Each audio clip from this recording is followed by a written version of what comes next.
There are some supplements that you should just throw in the trash. They are worthless, especially when it comes down to body composition. Then there are some supplements that fly under the radar. It's like they're not even aggressively making fat loss claims, but they're actually some of the ones that you may want to consider. So what I'm going to address today are 5 supplements that you should consider that are not worthless for fat loss.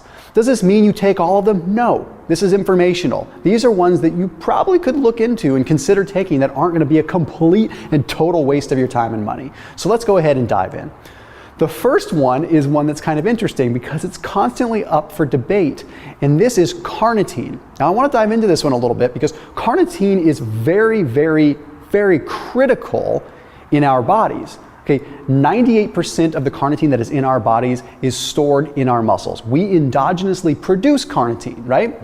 So carnitine's job is to take fat that has been mobilized, that's in the bloodstream, and transport it into the mitochondria where it can get burned. Seems like it's pretty darn important, right? Yeah, it is. Okay. The big argument that comes up all the time is, well, if we naturally produce carnitine, do we really need to take it in a supplement form?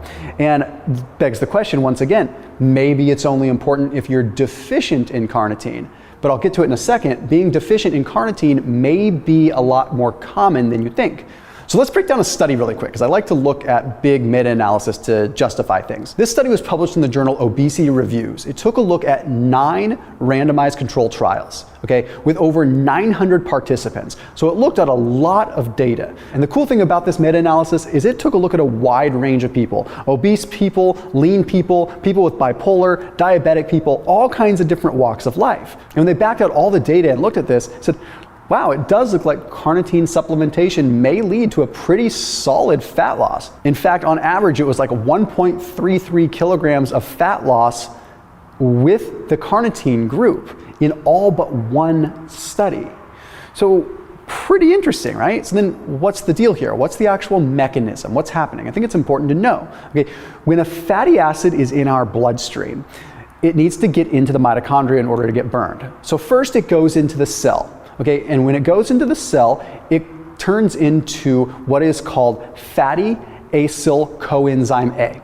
Okay, and this fatty acyl coenzyme A then combines with carnitine palmitoyl transferase 1.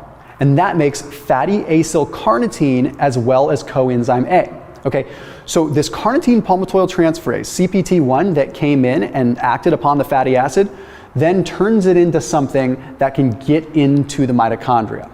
Once it's inside the mitochondria, then it gets acted upon by what's called carnitine palmitoyl transferase 2, which turns it back into a usable form of fuel. So long story short, carnitine comes in, breaks down the fat, changes it a little bit so that it can get into the mitochondria.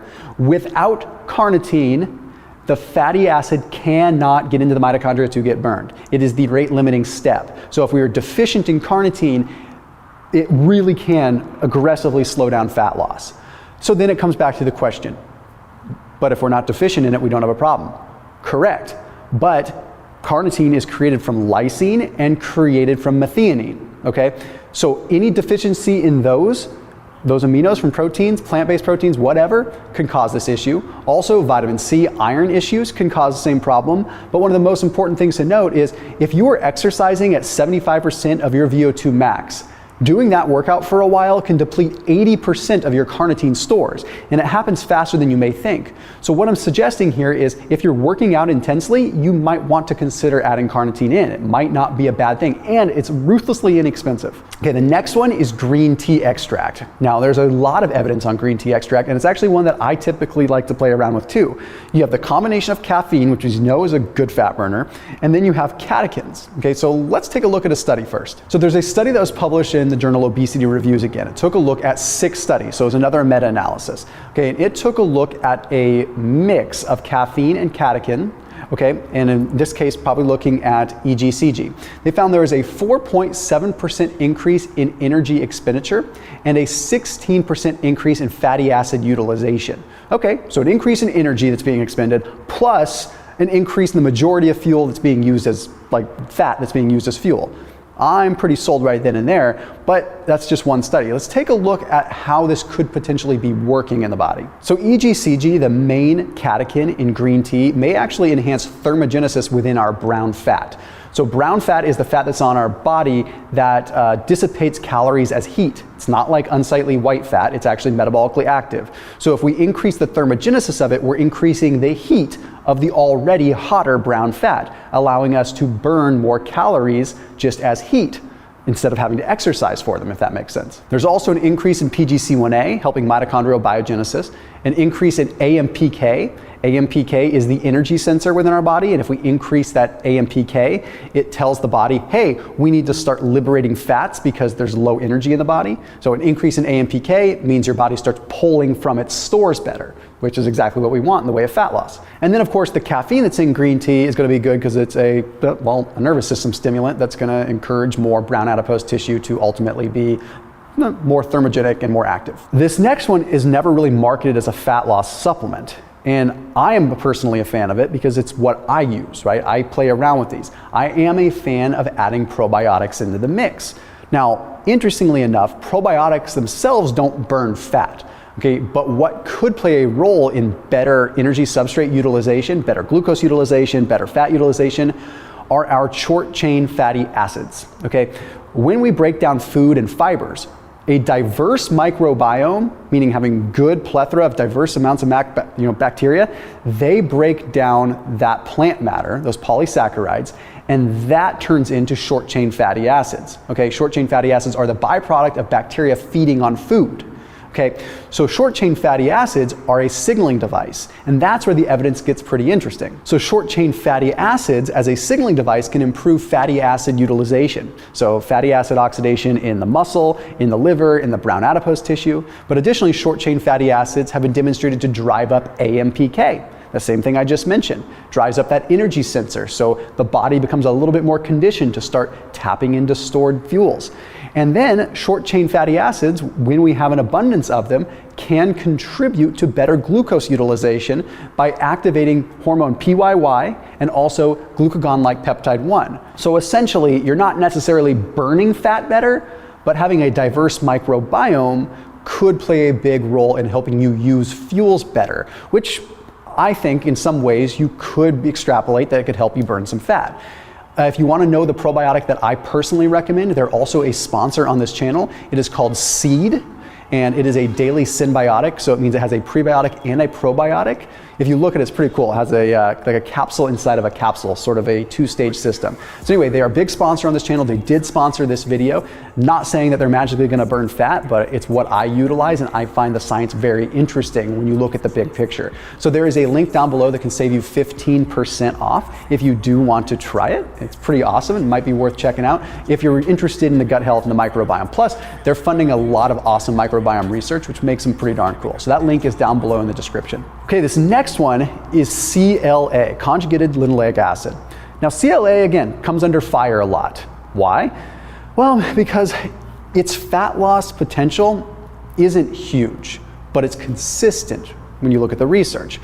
The other issue we face is CLA in supplement form is not exactly the most absorbable. So although I'm considering it one of my 5 supplements that's not worthless, you are better off getting conjugated linoleic acid from like beef or from cottage cheese or from goat cheese or from higher fat dairy, simply because it's going to be a more bioavailable form. But here's the cool stuff. There was a meta-analysis that was published in the American Journal of Clinical Nutrition. Took a look at 18 studies. At the time of publication, these were the only studies that were out there. So it looked at all 18 studies that were even available on CLA. It found that when you took a look at CLA supplementation versus control, there was a consistent 0.09 kilogram per week weight loss over generally about a 12-week period. That doesn't sound like much, but it's consistent and it's reliable. So when you look at all these 18 studies, you see, wow, generally, over the course of 12 weeks, you can expect almost a 1/10 of a kilogram weight loss. Again, nothing to write home about, but nice to know that it's fairly consistent. Now, how is this happening? What's happening? Well, in terms of the mechanistic actions, we have to look in mice. So there's a study published in the journal Nutrition that took a look at mice, and it found that what could be happening with CLA is it could be increasing the amount of carnitine palmitoyl transferase in the brown adipose tissue. If you're not lost yet, well, you're about to be, right? No, let me make it really simple. Remember the whole carnitine thing I talked about? Remember how we need carnitine to get fat into the mitochondria? Well, this essentially is putting more carnitine into the brown adipose tissue. So already we are getting more mitochondrial activity and more potential fat burning in the brown adipose tissue. Okay, that's the brown fat that generates heat. Now this is in mice, but since we don't necessarily know the mechanism in humans, we could probably elucidate that it has something to do with that, but I can't make any serious claims on that. Anyhow, let's move into the next one, yohimbine. Yohimbine is an interesting one because I think it's overmarketed and overhyped. I don't think that it's a magical fat loss supplement, but when you look at the mechanism and how it works, it's pretty fascinating. But first, let's look at some data. The European Journal of Clinical Investigation demonstrated that when yohimbine was taken pre-exercise, there was almost 2x the amount of fatty acids circulating in the bloodstream post-workout.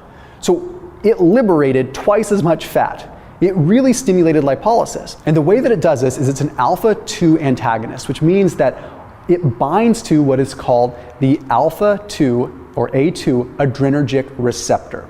Okay, when it does that, it is basically making it so that more fats are able to get liberated out of a fat cell. It binds to this on a fat cell. Liberating fats is great, especially when you're doing it through some wraparound mechanism like blocking a receptor. But if you are not exercising with yohimbine, it will not do anything. You can block that alpha-2 adrenergic receptor, and what's going to happen is fatty acids are going to be liberated, but if you're not actually going out and oxidizing the fats that have been liberated, they're just going to circulate right back, and lipoprotein lipase is going to put them right back into the adipocyte, right back into the fat cell.